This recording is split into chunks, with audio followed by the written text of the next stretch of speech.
Welcome to Cowgirl Talk, where we empower you to live authentically through real food, real talk, and real life, brought together by our love of cows. We're your hosts, Emily, a farmer and rural-ish girly from Wisconsin. Haley, a food blogger and dairy farmer's daughter from New York. And Emily, a dairy lover and personal trainer living in Florida. Hello and welcome back to Cowgirl Talk. Today is another girl chat talking all things relationship. All three of us are in different stages of our long-term relationship, so we thought that this would be a really fun topic. And if you're a single girl and automatically thinking, okay, this episode is not for me, I don't want to listen, we really do think this episode can still be beneficial for you to really determine maybe what you're looking for or avoiding in future relationships. And so to get everything started, as always, we're going to dive right into the happy crappies. And as our creator of happy crappies, Shmem, what are your happy crappies from the week? My crappy is if I sound, Emily, when you got back from World Dairy Expo and you had like the little crud situation going on. Mm-hmm. Yeah, that's my crappy eye. I had a sinus infection the whole last week and it's just freaking foul, disgusting. So I had the crud as well. But my happy is this upcoming weekend. So we record this on Wednesday. This upcoming weekend is my birthday weekend. So Monday when this comes out, it'll be after my birthday, but birthday weekend coming up and I'm excited for that.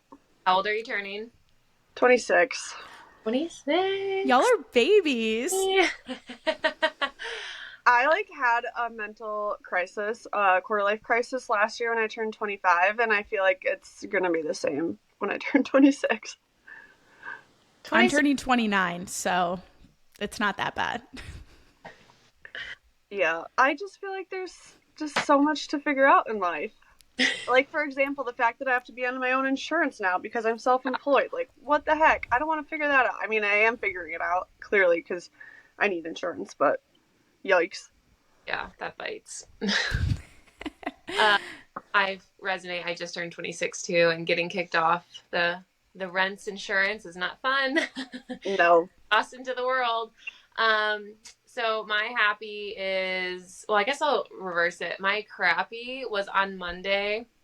I call it an ugly day, but it's like a bad self-image day. I usually start my mornings at the gym, and I was just not loving what I was seeing in the mirrors. It just happens. And I know all the pep talk of no, you're beautiful, all that. I understand that, but sometimes you just have a day where you're not feeling yourself.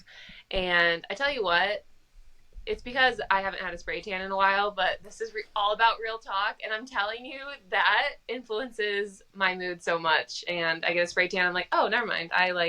And I'm better. So that definitely stuck with me throughout the day on Monday, though. What it translates into my happy, because I made the most insane cake for my father-in-law's birthday. And I swear I just baked my bad emotions into this cake, and I just couldn't stop, and it just kept elevating and elevating. But it was apple cider with apple filling, caramel, maple crumble, dehydrated apples. It was insane. I just went crazy with it, but I felt so much better afterwards. So crappy turned into a happy. It looked absolutely amazing. Yeah, it was stunning. Would you believe it's gone? It's gone now already. I would have ate it in one sitting, so no, I am totally not in shock of that.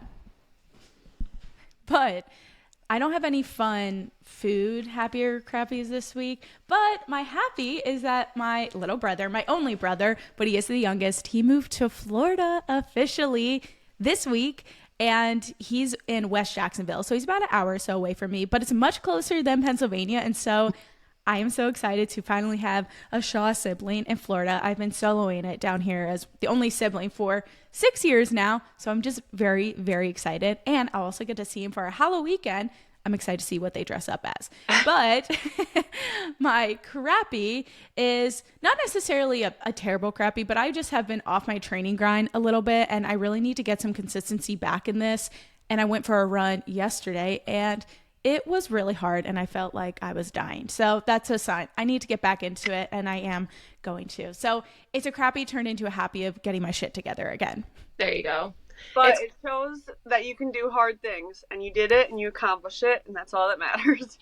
Kind of. I don't know if it was a great accomplishment, but yes, I did get it done. Got it done. In the bank. You did it. Love it. should we start talking about our relationship statuses? I guess Let's dive so. this fun topic of relationships. I feel like it's something everyone can relate to, even if you are single. Like you said, you're still going to interact with people in life, and it's just fun to now reflect on, you know, where our dating timelines brought us to our current relationship. So I figured we'd do a quick like rundown synopsis of where each of us are in our relationships. So, I mean, Emily, you've been with your partner the longest. I think it makes sense that you dive in, and you're kind of in the like last relationship stage to kick us off too, and we kind of all just filter down from there. Yes, that's why I thought it would be so fun to chat about relationships in this episode because I'm married, Haley, you're engaged, and then Emily, you're in a long term boyfriend girlfriend relationship. And so I think we can all bring a little bit of a different perspective. And for me, I have been with Ruben coming up on 10 years in Wow. January, right? It's Oh my. crazy. Yeah, 10-year anniversary. It's a big one. But wouldn't you know, we've only been married less than a year. So I had to wait quite a while to get to this final stage. But our relationship, it's always an interesting story. And I love telling people, they always ask, how did you meet? Because I'm from Pennsylvania. He's from Georgia. And so Ruben and I actually, that's my husband, we met back in 2009 in California at Junior Holstein Convention. And we actually met on the last night at the dance. He came up to me and started dancing with me. Anyone who's been to a Junior Holstein convention, the dances are a big deal. And so this little Southern boy with flippy hair, who I thought looked like Justin Bieber, came up to me. Yeah, I always called him my Southern Justin Bieber. And the accent definitely also brought me in.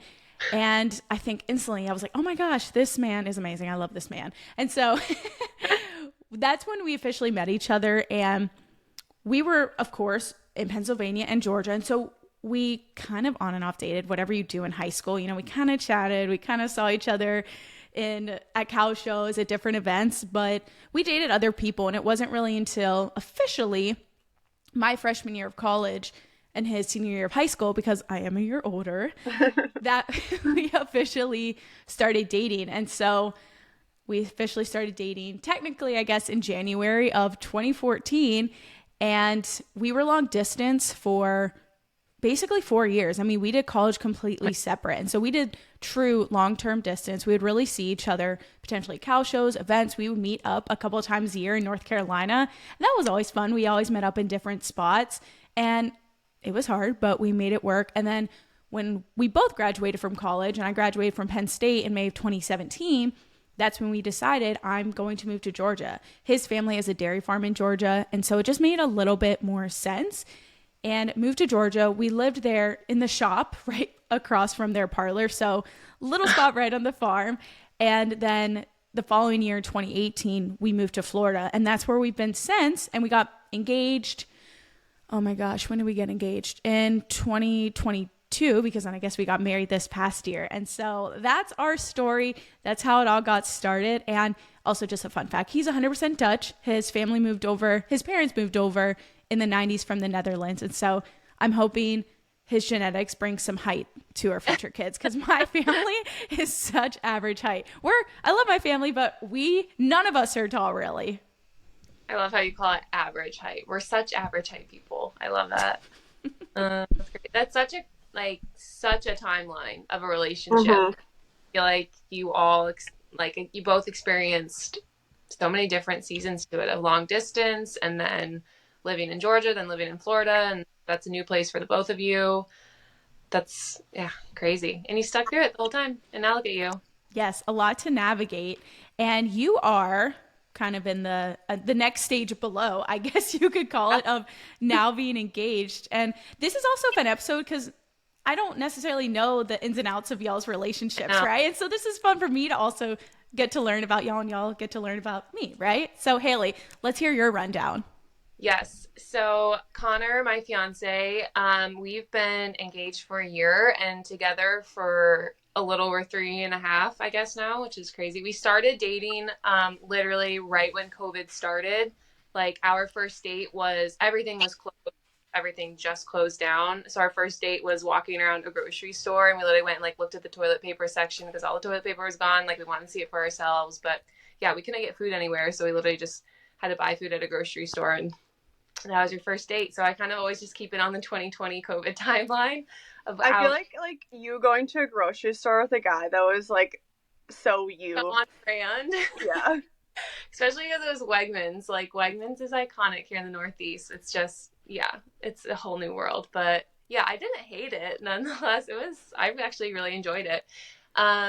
So yeah, Connor and I actually met on a dating app. We met on Hinge, which is a little unconventional, but also everyone uses them too. So I don't know how unconventional it is, but I guess I've been in a long-term relationship before Connor and had gotten out of that and decided to give the dating apps a try. And I think we were both on them for literally a day.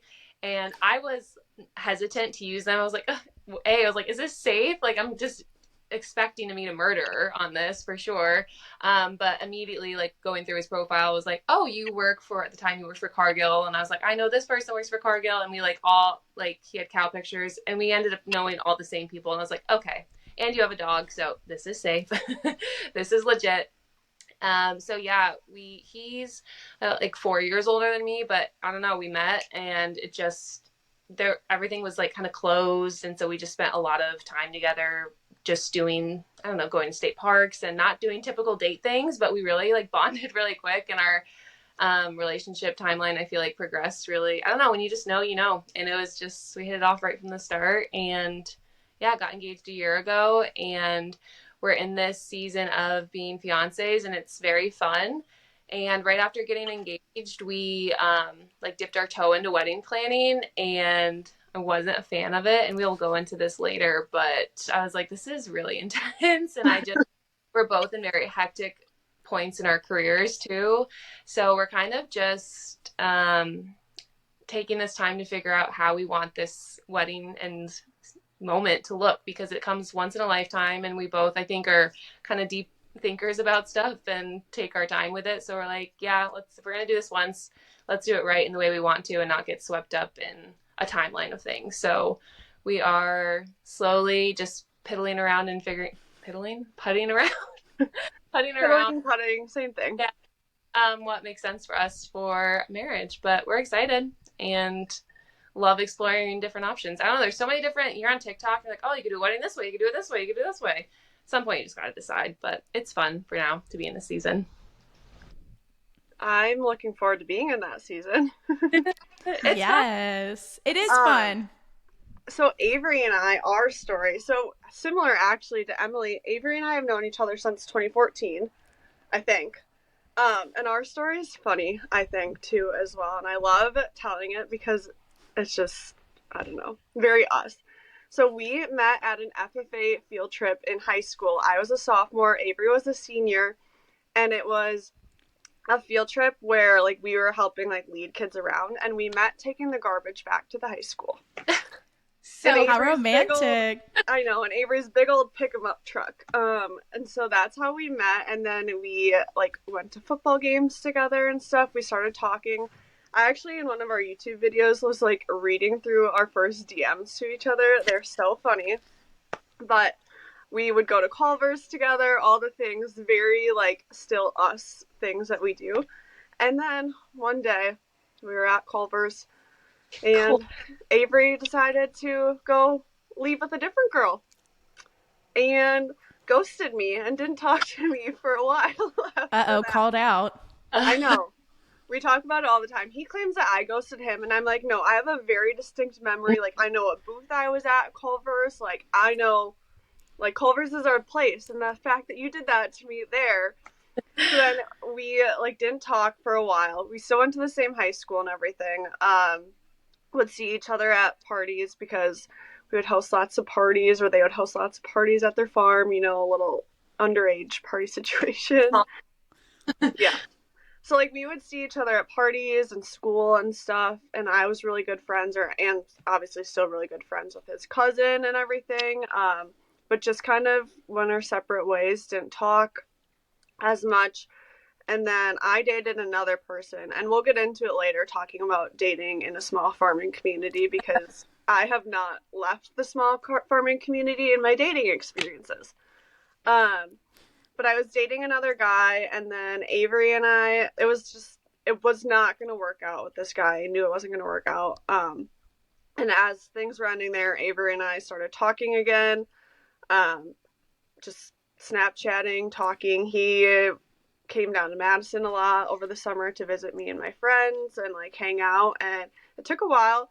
And I think this is foreshadowing too for like when the engagement thing will happen. It took a very long time for him to ask me to be his girlfriend. Like literally, well, what happened was he was going to ask me to be his girlfriend when we met up at the Memorial Union Terrace down at UW Madison, which is like a very iconic place. But he showed up and I had all of my friends there. And so then he chickened out and didn't ask me to be his girlfriend. And then later on, we were like at our college house, and I turned to him and I was like, "So what is this? Like, I'm kind of over this like limbo situation. Like, let's put a label on it or be done." So we put a label on it, and here we are. I think that was 5 years ago, 4 or 5 years ago. So we've been together for a while, just not at that actual engaged level, but we have a dog together, we live together, we own a boat together, like we do all the things together. We even own a business together. So like I always say it's everything but the label that we have. It seems so. And I think from how he got a little bit shy of asking you to be his girlfriend, I think it'll be a little bit of a more private engagement, which is not a bad thing. But I also love that point of you saying you're basically already doing everything that you would be doing on the next level. And that was Ruben and I as well. And so many people ask me, oh, what feels different now that you're married? I'm like, not too much because we've been together so long and we've done a lot of the same things, but it's still amazing. And of course I still follow through with it, but it's just funny that you were in a similar situation. If we're already doing all the things, now it's just taking the next step. And also if you're planning a wedding, spending a lot of money to do so. Right. Yeah, and I think we'll talk about it later too, but we've had like judgment from our small farming community too, from people too, of like the fact that we own a business together and we're not married, or it's now a joke between us, but we'll say like his fields that he owns are my fields, not his fields, but it's a joke because people keep asking us about it or like saying things about it, and so now it's like everything's mine is what we say to just like fuel the fire basically. Just feeding into the small town gossip. It's just so different how relationships, I think, have evolved really rapidly from generation to generation of you. I feel like my impression is you meet someone, like my grandparents or my parents meet someone, you get engaged, and then you get married, and then life changes drastically in this new season of marriage of living with someone and like you said, all the things that come with it. And I don't know. I think it just works for our generation. We figured out what works for us. And I do like that. Well, and I guess this is different for everyone, right? Because I can't give too many crazy stories because I've been with Ruben so long and honestly almost like half of my life. But I do think it's important to be able to spend time in different stages to really get a feel for each other. And I know everyone, of course, has a different opinion, and that's okay. And, that's respectable. But I do like, again, being able to get to know each other before jumping into something so serious and so long term, so hey, is this going to work out before making that commitment? And it potentially turns out a little bit different down the road, and who knows, you could take all the time in the world and it still maybe doesn't work out down the road. But I like that more people are kind of waiting to live their life as individuals and also together before diving into the pressures of what society deems as a normal standard relationship. Absolutely. Well, and like, don't get me wrong, I would love to be engaged right now. I think I literally bring it up to Avery all the time of like, it's looking very empty, but I also understand that like, it's a decision between the both of us, and there's different factors that both of us have in our external lives too, that help factor into that decision, and it'll come, but it's just, we're all at different stages too. Engagement itself has evolved because it used to be, and I can say back in the olden days, not the 90s, but the legitimate olden days, it's like, okay, you're chosen, like the woman, you have been chosen, you are now betrothed. And it's like, oh, he picked me, like he asked, like that act of like proposal. And now it's like you said, it's an agreement, a decision, two of you come together on like, we are ready for this next stage. And right.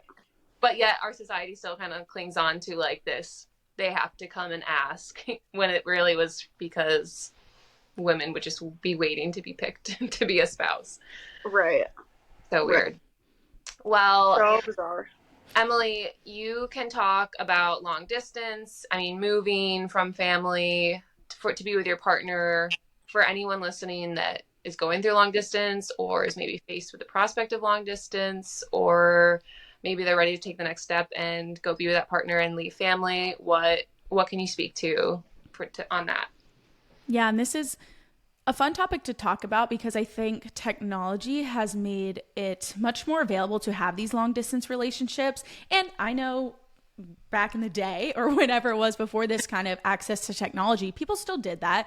But today, it's just, again, much more accessible. You can meet anyone from just about anywhere and start a relationship in that way. And for us, and for me, there were, of course, lots of hard times. I mean, we're both young kids in college, and there were plenty of potential arguments or plenty of times we maybe didn't communicate clearly.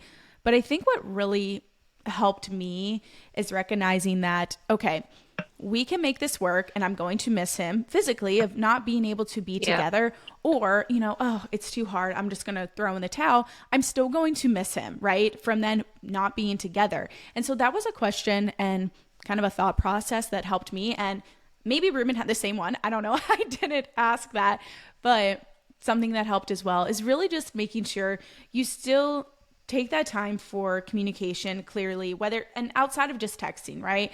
FaceTime with each other, call each other, really still get to talk to each other, ask about each other's day, and really just show that you're still interested, show that you care. And even if it's just sending cards, if it's sending flowers, those were things that helped us. I would like to send him little gift packages for his birthdays or for Valentine's Day. And I was in college, so these were not impressive things. I mean, it was these cheesy, I remember one Valentine's Day, I think it was cheesy heart boxers. I think I sent some Reese's, a handwritten note inside a card, but just really trying, and everyone shows affection differently, right? Like some people aren't gift givers, that's fine. But just going out of your way to still make the most of what you can, where you can. And then when it stopped turning into long distance, it turned into another version of hard, right? Because, okay, now I'm not long distance with Ruben anymore. I moved to Georgia. And I also have to say, I'm so blessed to have an amazing family-in-law. And I thought that was normal. I know not everyone has that dynamic though. And so for me, I'm just very lucky. And it really helped make the move that much easier. Okay, I'm moving to my other family that is just amazing and really welcomed me with open arms. But even still then, I was creating a long distance relationship with my family and friends in Pennsylvania. And that was really, really hard. And it's hard for anyone, I would think, to move away if you have that close relationship with family and friends. And it's literally just everything you're used to for your entire life up to that point. And so in that first year, honestly, even in the first year or two, and honestly, even a couple of years, kind of like we talked about last week, right? When me trying to find my career, I fell into a little bit of the why me mentality. And I actually just learned a little bit more about masculine versus feminine energy. So I was in my wounded feminine era. And I had to be really intentional of not being resentful towards Ruben. And I think honestly, I probably was for the first year, maybe even like a little bit after that, because I moved away from everyone I know. I couldn't really find a job that I loved. And Georgia is much different than Pennsylvania, right? And so Ruben's amazing. He was amazing. His family was amazing. Of course, they still are.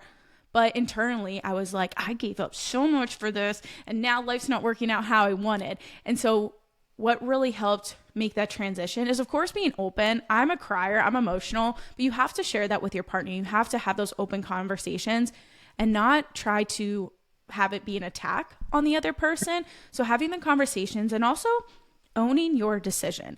I chose to move to Georgia, and then I chose to move to Florida with Ruben. If I didn't want to, I didn't have to. And so it's also taking responsibility for that and taking responsibility for, okay, again, I made these decisions and yes, it's hard, but I have to own that. And it's okay to feel the feels, but you can't take that out on your partner when, again, you made that choice to do that with them. So those are some of the things that help me. And even still, I get homesick, but also in our long-term relationship or long distance, I can communicate with my family in a lot of different ways. And I think it really just makes you grateful for the time that you do get with those people. That was a little bit long-winded. Sorry. No, I love Oh, go ahead. transparent and honest with your feelings you were about like this, and that has to happen. You have to like break down your ego a little bit to recognize what are the true feelings you're feeling so that you can address them, so that you said you can communicate them to Ruben, to your partner, on like, this is how I'm feeling, how can we work this out to get me in a better place. Yeah, I was actually going to ask you, like, I didn't want to put you on the spot of like walking us through a scenario, but then you kind of did walk us through a Yeah. scenario that worked out perfectly. I think that's some really good advice. Yeah, and I want to say as well, it doesn't just automatically get to that point, right? We've definitely improved upon our communication, and I even think maybe within the first year or so, there are probably a few times that we're like, this is it, like I'm moving back, but Yeah.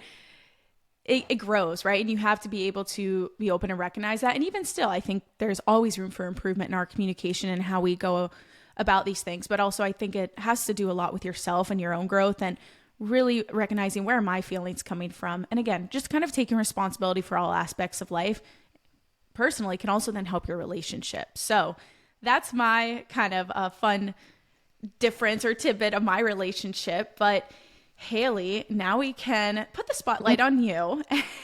And as you are, as we talked about, engaged and kind of in this next season of, okay, you get to enjoy the fiance season being engaged, but I'm sure internally you're feeling the pressure and maybe from other people as well. Now being in that wedding planning stage and also just the pressure of that. And I would love to hear kind of how you're handling that or tips to anyone who's maybe taken an untraditional timeline with it. Yeah, it's bliss, and also I might say a little bit of annoyance is the only word I can think of.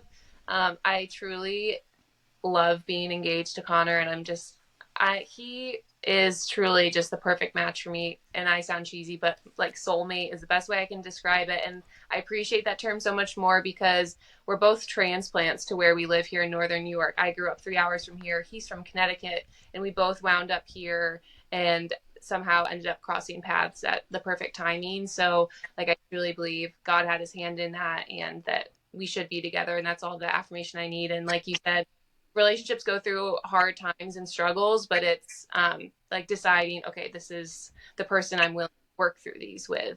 Um, yeah, we've been engaged for a year, which is typically it's like, okay, the wedding should be around the corner. And there's not a like family event or any person that I'm catching up with that doesn't ask like, when's the wedding? Like, have you guys thought about it more? When's the date? And that came like day one after being engaged too. And it bothers me at some points because sometimes I feel like, maybe I'm doing this wrong, or maybe I'm like robbing myself of an experience of a true bride. But it's really this, I'm thankful for this season because it's caused us to reflect on who we are as a couple and what's important to us and what makes us happy. And you can compare yourself to one or any couples, like with anything, your career, how you look, everything. And it's no different with weddings of, well, and feeling discouraged, well, they got married at this time or whatnot. And you just have to recognize that this is a ceremony for the partnership for the rest of your life, and you want it to be special and do it the way that represents you both as a couple. So yeah, I say bliss, but also annoyance, maybe because the annoyance comes from everyone asking. I know it's good hearted, but it's also like, well, I know when we do it too, it'll be more private because that's, again, reflecting who we are as a couple. So it was easy to get swept into, okay, get on the Not website and the dress, the flowers, the vendors, all that. And I was like, this feels not me. Like I just like, I thought it would feel different. And why does it feel this way? But when I started like really honing in on things that would make me happy and what reflected us, I was like, okay, this just feels right for us. So really just have to stick to your budget, your guns, everything on what's important to you and having your loved ones there to see it. I love that you are sticking to your guns on it because I just got married this past March. And luckily, the people in my life, no one's trying to tell me what to do or too pushy about it. Of course, everyone can give suggestions, but there are so many ways to go about getting married. You can elope, you can plan an elaborate wedding, you can spend so much money. You don't have to spend any money. And when people have asked me for advice, they're just like, what's your tip on planning a wedding?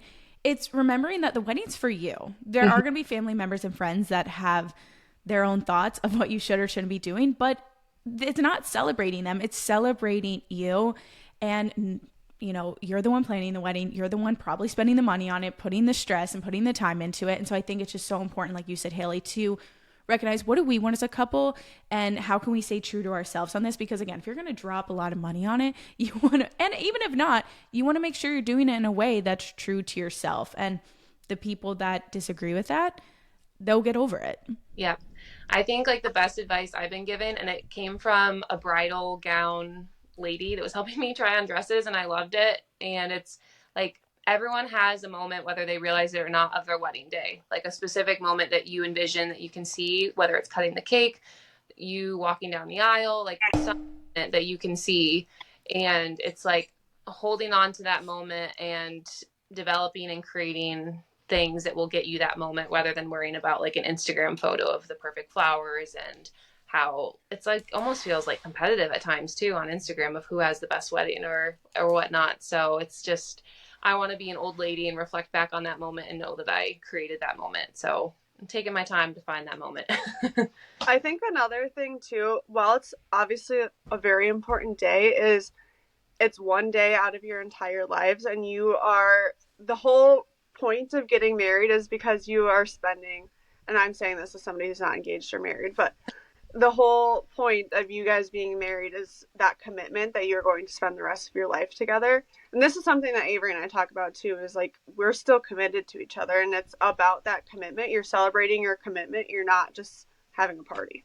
Right. Yeah. And I guess the last thing I'll say too is I've really enjoyed transitioning like my thought process of being a fiance as a season of wedding planning, because I think it's more than just wedding planning. This is a transitional season you're in to transition you into a very big chapter of marriage. And like the best quote I've heard is you don't pick up like tennis if you've never played tennis before and just expect to be like amazing at it your first day, or watercolor painting or whatever. So why is it any different than marriage? Shouldn't we practice? Shouldn't we perfect and work on things to be good at it, to set us up for success?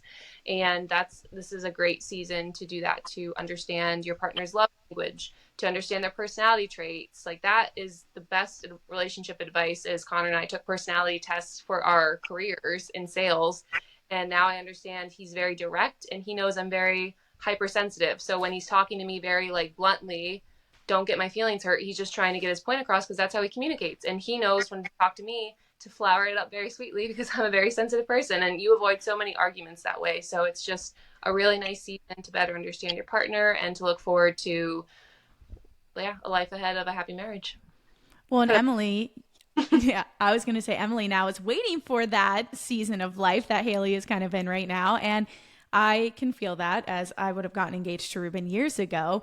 And it doesn't mean, again, you're still not enjoying your relationship and making the most of it. And Emily, you are someone who really seems to stay true to herself. But even with that, of course, there's always a question of what's next, or when are you taking this next step? And so I would love to hear how you kind of manage that, or how you navigate that in this season of life.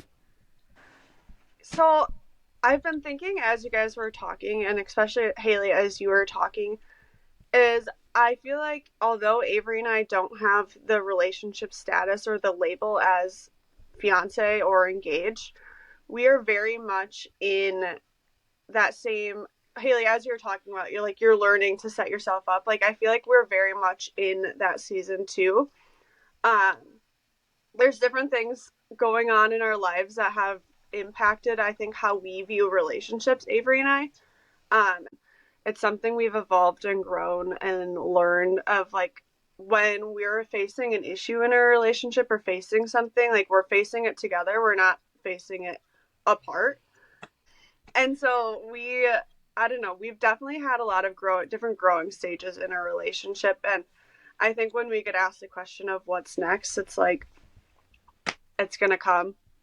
There's also different things that we're working on. Like I'm building businesses. We're building a business together. We are in a very busy season of our lives. Like there's just other things that I think not come as priorities over us, because we are each other's priority, but it's just not that thing that's happened yet. And I do always joke when people ask me like, oh, why aren't you guys engaged yet? I always say, I don't know, ask him. Yeah. I think the common thread with all three testimonies we've shared is the questions will never stop coming. For you, it's when are you getting engaged? For me, it's when's the wedding date? For you, Emily, it's probably when are you having a baby? Kids. And it's just society is so hyper fixated on the next thing. And I think we can see past that, and if others can see past that, you can learn to just relax into your lifestyle, enjoy it. The other thing I wanted to touch on with this, well, there's two things. One is that sometimes people put me in the place of like a farmer girlfriend, like I'm the farmer's girlfriend, and that's something I just don't vibe with. And I'm sure this will ruffle some feathers. I'm just like in a feather ruffling situation this week, I feel like. But um and the reason I was trying to figure out the best way to articulate it, and I think for me, the reason that I don't vibe with it is the fact that, like, yes, I'm dating a farmer, or eventually, yes, I'll be married to a farmer, but that's not my identity. My identity is me, and it just happens that I'm married to a farmer. Like, if I'm married to an engineer, I'm not like, oh, I'm an engineer's wife. You know, I don't know. That's probably going to ruffle some feathers, but I think knowing who I am, and I'm also obviously I'm involved in agriculture, and a lot of it has to do with being through like their family farm and being involved in their family farm. However, I still would be involved in agriculture even if it wasn't for him, maybe in a different capacity, obviously, but like I'm not, my sole identity isn't that. Yes. And I love that you brought up the comparison to other careers, because you're so right in terms of I've never heard someone say, I'm a mechanic's wife or I'm an engineer's wife. And maybe there are people who introduce themselves like that. And I think there of course is nothing wrong with being proud of your partner's profession. But I think it is also so important, like you said, Emily, to make sure that we are still keeping our own identity and knowing that we are still as well bringing value to the operation as well, to say, okay, I'm more than just a wife, a girlfriend, a fiance, but I'm bringing a different set of skills and values to this and providing in my own way. And you really get to keep your own identity in that. And if you don't want to, that's okay too. If you want to, lump yourselves together, that's all right too. But Emily, I love your take on that. Well, and like I don't judge anyone who labels themselves as that. I think you have to label yourself as whatever makes you happy, and for me it doesn't feel right, sit right to call myself that. But if people do label themselves as that, like, I'm so happy you're happy with that label. I'm not. The other thing I wanted to talk about was dating in a small farming community, because I think there will be some other girls that listen to this that live in small farming communities. And I think with that, you have judgment from others. Like I alluded to earlier, it's like people judge us for, if I say, for example, the field at our house, I say our field, and people are like, oh my God, Emily, you don't own it. It's not your field. But it's like, you don't know the intimate, and I guess this relates to any relationship, but you don't know the intimate conversations and the decisions that we've made in the private and like what we talk about. Like, you don't know that. And so I just feel like there's so much judgment in small farming communities too when it comes to different relationships and things. And I think just my advice with that is stay true to your relationship and focus on you and your partner and what makes you two happy and what works for you. And again, there's going to always be people talking, but they're not intimately involved in your relationship. It's you and your partner. It's always gonna be haters. Yeah, haters gonna hate. Always gonna be haters. Yeah, it's neat to hear all of our perspectives, and since we've been in relationships for a decent amount of time, all of us, we thought it would be fun to put on our socials a question box and have you guys respond to some red flags you've seen either in the dating world or just that you see watching Netflix Love is Blind. Any red flag you pick up in the world, to submit them to us. So we're going to go through some of them. Emily, first, what are your own red flags? Shmem or Emily? Emily. Okay. So as you all know, there are two Emilys on this, which is the most amazing name. So I love that so much. But again, I feel like I can't bring anything super exciting, which is not a bad thing. But I've been dating Ruben for so long. And before then, I had like one other boyfriend. And I dated him my senior year of high school. And I guess my red flag is he cheated on me right before prom. And honestly, I even forgot that this happened, because in that situation, right away, like the day of, he let me know what happened.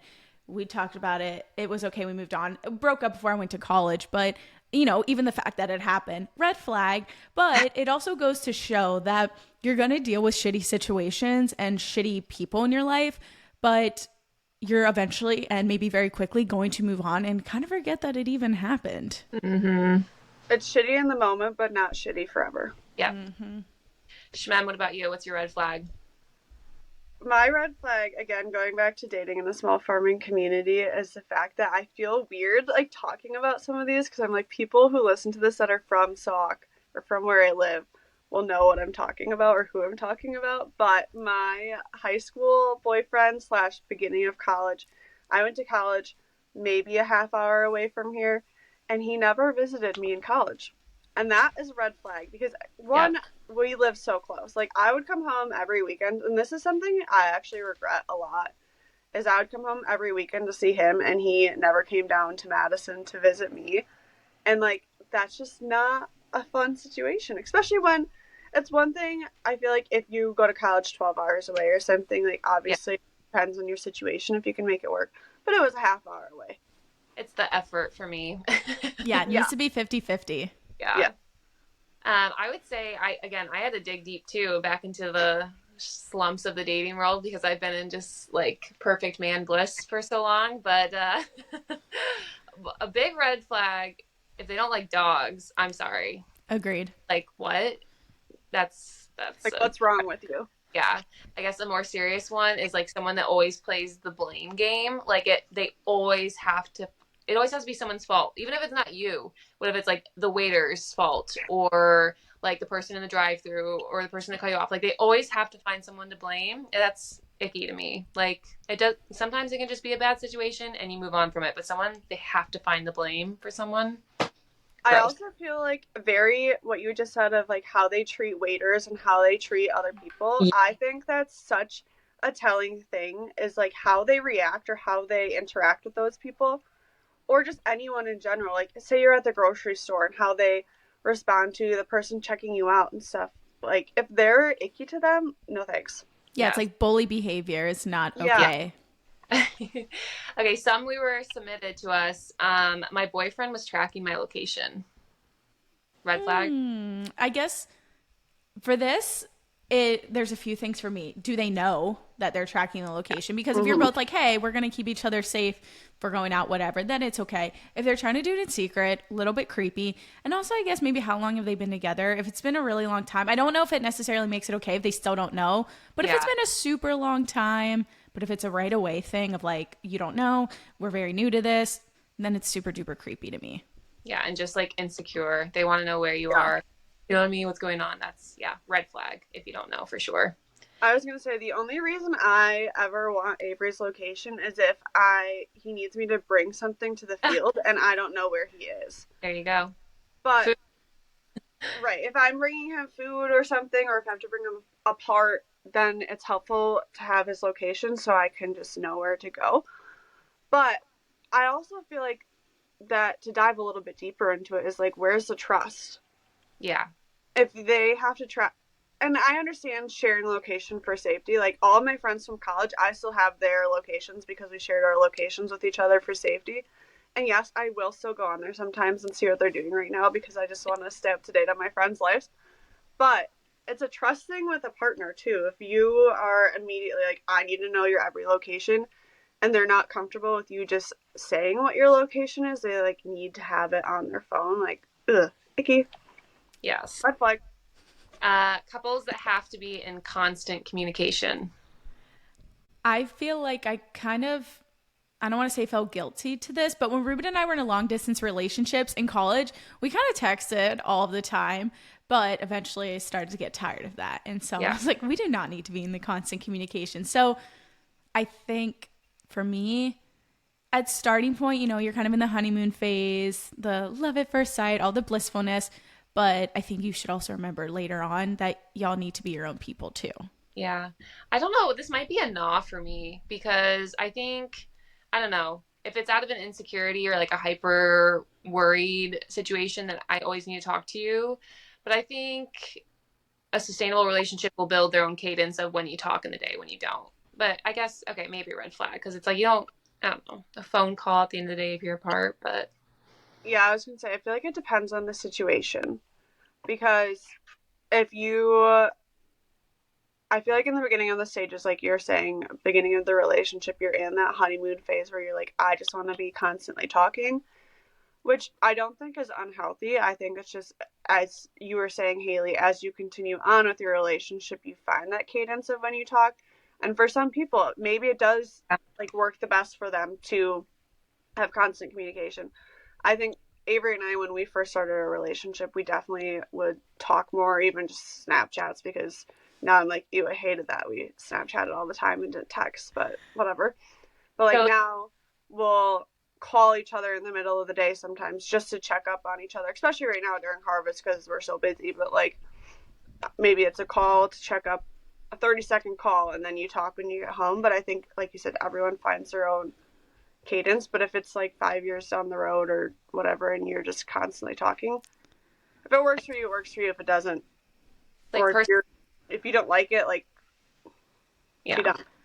Also, on that, quickly, if you only communicate through Snapchat, red flag. If you are still an adult and you only text or Snapchat someone, Yes. you need to learn how to take a phone call. Coming from someone who is literally so scared of making phone calls, even now, I don't love phone calls, but you need to learn how to communicate like an adult with your partner. Yeah. I love phone calls. I can't believe you don't like phone calls. I'm a weenie sometimes. I would FaceTime people all day long if I could while like doing my other things. Like I just like, well, granted I'm always by myself, so I feel like I just like talking to people. But yeah, the whole, if a guy only wants to Snapchat you, red flag, please move on. I think I'd rather have like quality over quantity, and maybe that's a personal preference, but I'd rather like not talk all day and then have like a quality phone conversation than texting Mm-hmm. about shit all day. It's like, this is dumb. Agreed. Okay, so let's transition to our For the Girls series, how to keep it spicy. We're all in long-term relationships, and I think we all want, like all of us wanted to collectively make it known that it's okay for your relationship to not always feel new, exciting, like that all comes with it being brand new and in the honeymoon stage. But eventually, you kind of, this is a thing where you run into like roommate syndrome, where you share a space with someone, it's things become mundane, work is crazy and stressful. That just happens to everyone. That's two human beings doing life in a shared space. That's just what happens. But we wanted to give some tips on like how to keep it spicy, and we all collectively kind of said date night and maybe some seasonal date night ideas we could share. Mine was, I love doing like a date night, and this doesn't require a lot of spending of money is why I like it. And I'm a foodie, but creating a date night at home, like picking a genre or culture or whatever, whether it be Italian food, like go all in. Pick up a bottle of wine, pick up tomatoes, make your own spaghetti sauce, play Frank Sinatra Italian cooking music, and go all in. Or French music, or do Mexican food and margaritas at home and go all in with the vibe. I love that. It's more fun than you think. I want to be invited. Yeah. No, same. A good Can time. we do like a girls' night with that too? What are your guys' date night suggestions? We're going to a Halloween party this weekend. So I think it's also on that of just being goofy with each other, stay in your silly, goofy moods, and just still don't forget to have fun and flirt with each other. And again, just be your goofy selves around each other. And again, whether it's trying out new things or making what you already do and putting a twist to it, right? Because like you'd said, a lot of us have been together for quite a while, and I think we think it always has to be new and sexy. But even if it's just putting a new spin on it, if it's letting your partner decide the date night and being completely surprised, those are some things that can work. And if you're able to have some getaways, it doesn't have to be anything big or expensive, but if it's like having a day trip to the state local park and taking food and doing a picnic, right? Just finding new things that y'all can do together that, keeps it fun and spicy. Spicy. Love it. This is not an original idea of mine. I got it from TikTok, but this couple, they do it every month, and I don't think we could do this every month just because of what we all have going on in our lives, but every month they each of them plans a date night, and one of them plans a date night in, and one of them plans a date night out, and then they all flip flop every month. And I just think that's such a good idea too, because going back to like, you don't need to spend so much money on a date night. Like, you can at home, even if it's like making dino nuggets and mac and cheese and then watching a Disney movie together, like that's still a date night and it's still having fun together. And then obviously I feel like I should talk a little bit about if you are a girl that is with a farmer and how to keep it fun still during harvest. I work during harvest in our grain facility, and Avery is obviously farming and combining and stuff. And so our time that we see each other is very, very minimal. Like, there's actually most nights that he gets home before I do. So whoever gets home first will start making dinner. And then literally all we do right now is we just have a show that we're watching together, and we watch, because by the time we get home, we're just like over talking to people, over things, like we're just ready to decompress. So somebody makes dinner, or we make dinner together, and then we have a show that we watch together, and then we go to bed. And that's what the season of life that we're in right now, and that's what works. And then as we go through different seasons, things will change. But if you are somebody who's not working during harvest, go ride in the tractor, combine. There's ways that you can spend time together without getting into that harvest rut of your relationship. Yeah, I think it's just like the act of being intentional, even if it's like 2 seconds of just stopping what you're doing and taking time to write a nice text of like, I'm thinking of you, appreciate everything you're doing, love you. Like, that's, you're being intentional to let them know that they're loved, even if you don't have time to go on date, but something small. I was going to say that as well, because I know we're all busy ladies, but we're not parents. And I know as parents, it's probably even, not probably, it is more chaotic and it is extremely busy. And I love that more women and parents are being honest about kind of what that transition looks like. And I think I would love to hear feedback from any of the moms or dads listening to this, how y'all keep it interesting and spicy. But again, I think it can just be so helpful to be intentional of when you have that time together, especially now with our phones and social media. It can be so easy to, oh, we're going on a walk, we're watching TV, or we're eating dinner together, but we're both staring at our phones and we're not actually together.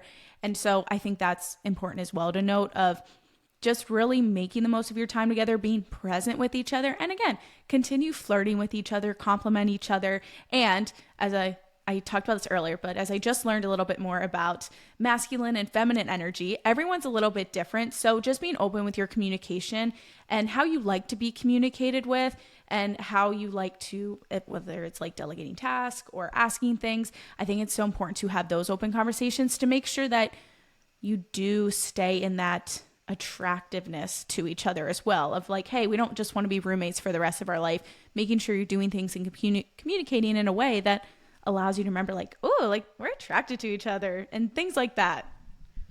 Love it. I always have Avery, when he leaves for work, I always yell at the door, I'm like, shake your booty, and then he like does a little dance for me, and that's just like my favorite way to start our day. He's probably going to be embarrassed that I said that, but that's fine. I did want to say one thing too, is I listened to the Jay Shetty podcast. I haven't listened to it in a while. I don't know if you guys have, but he has a book called The 8 Rules of Love, and I bought it. I haven't read it yet. So maybe we'll revisit this. Maybe around Valentine's Day we can talk about love again. But I got his book, and I recommend listening to his podcast. He just talks about relationships in a very interesting way. He used to be a monk, for people who don't know of him, and so it's just a good resource if you are looking for something like that. But I think we should dive into our hot take of the week, because this is going to come out the day before Halloween, Monday after a Halloween weekend. So our hot take is, what is your Halloween costume vibes? Like, are you sexy? Are you funny? What's the situation? Like homemade costume or store-bought? What's the vibe? What's the vibe for you guys this year, or usually? I am typically a funny gal. I dressed, I guess, I don't even know if it was sexy. I thought it was sexy at the time. Freshman year of college, I dressed up as a sexy cow. Basically, it was shorts and a bra painted in dots. And I was a sexy cow with our barnyard animals. Otherwise, though, I've always just leaned into very lazy outfits. So I guess I would turn more into the funny side of things or the chill kind of side. And for this weekend, leaning into that, so many people on TikTok freaking tell me I look like Amanda Bynes in her, not crazy era. And so I'm doing Amanda Bynes and She's the Man for my Halloween weekend because I'm just going to lean into it. And my wig arrived and it's called Anxious Teen Wig. So I don't love the name of it, but I'm leaning into it. I'm so excited to see it. And I know. shared that to your stories that that's what you're going to do. I love that movie. This is going to be so great. And I still think Ruben should be Duke or Cena. I'll try my best to convince him. Shem, what's your vibe? I don't get super into Halloween. I think I'm just like not creative enough with costumes, truthfully. This year we're going to the Badger game on Saturday and which is like Halloween weekend, whatever. And it's a night game, so we're not going out to the bar or a party or anything. We're just going to the Badger game. So I'll probably wear something cow print-ish and call it the Wisconsin something or other. I don't know. Last year we were Avery was a tacky tourist and I was a cheetah or leopard. I can't remember what print it was at the zoo. Actually, we were what's that Netflix show that was really big in the pandemic? Joe Exotic? Yes. Tiger King. We were kind of spinning off that. Oh my gosh. So I was a big cat and then he was like wearing a big cat rescue shirt. But other than that, like I just throw together something that I randomly find in my closet and I'm like, all right, this will work. So I don't really have a great vibe for Halloween. But what about you, Haley? I think my vibe has always been like same of, oh, I'll do like a homemade costume and then I'm underwhelmed of how it turned out. And it's like, what did I expect? Because I didn't like buy one. And I think it's, I was Kesha in college, so that's probably like as sexy as it got. But like you're in upstate New York in end of October, it's freezing. It's like you're not going to be a Miami girl. Same with Wisconsin. Like Cold. you're just not going to be as cute as you could be. Yeah. One year in college, my two roommates and I were salt, tequila, and lime, and I think that was probably my favorite costume because I love tequila. That's awesome. Connor and I are kind of this year, and it's like a blonde couple's moment to shine because his hair is like blonder than mine. So this is our year, the Barbie movie. I want to know what you dressed up as last year, Haley. I'll tell you off the pod. She was sexy last year. She just doesn't want to talk about it. I think, I was Hooters waitress for our party. That's fine. Woo woo. Yeah, served up some cheeseburgers. We're young. We can dress sexy if we want. It's fine. Yeah, and even if you're older listening, you can dress sexy then too. Yes. I've never been to a Hooters, but I watch the so much, and Michael Scott always goes to Hooters, so I think that's where the inspiration came from. Great. Love it. This was a fun episode. I love diving in all things relationships. This is definitely more of a girl chat. But yeah, thanks for listening. Don't forget to subscribe, like us, follow us, all the things. Leave a review. And then, as we mentioned earlier, we share hot takes on social media. So we want your feedback on the hot takes in the comments on there. And then also we share the question of the week. So for example, this week when we say, how do you keep it spicy in a relationship? We'd love for you to go find our social medias and comment on there so we can have kind of just like a train of advice for the girlies. But thanks for listening to this episode. We'll catch you in the next one. Bye. Bye.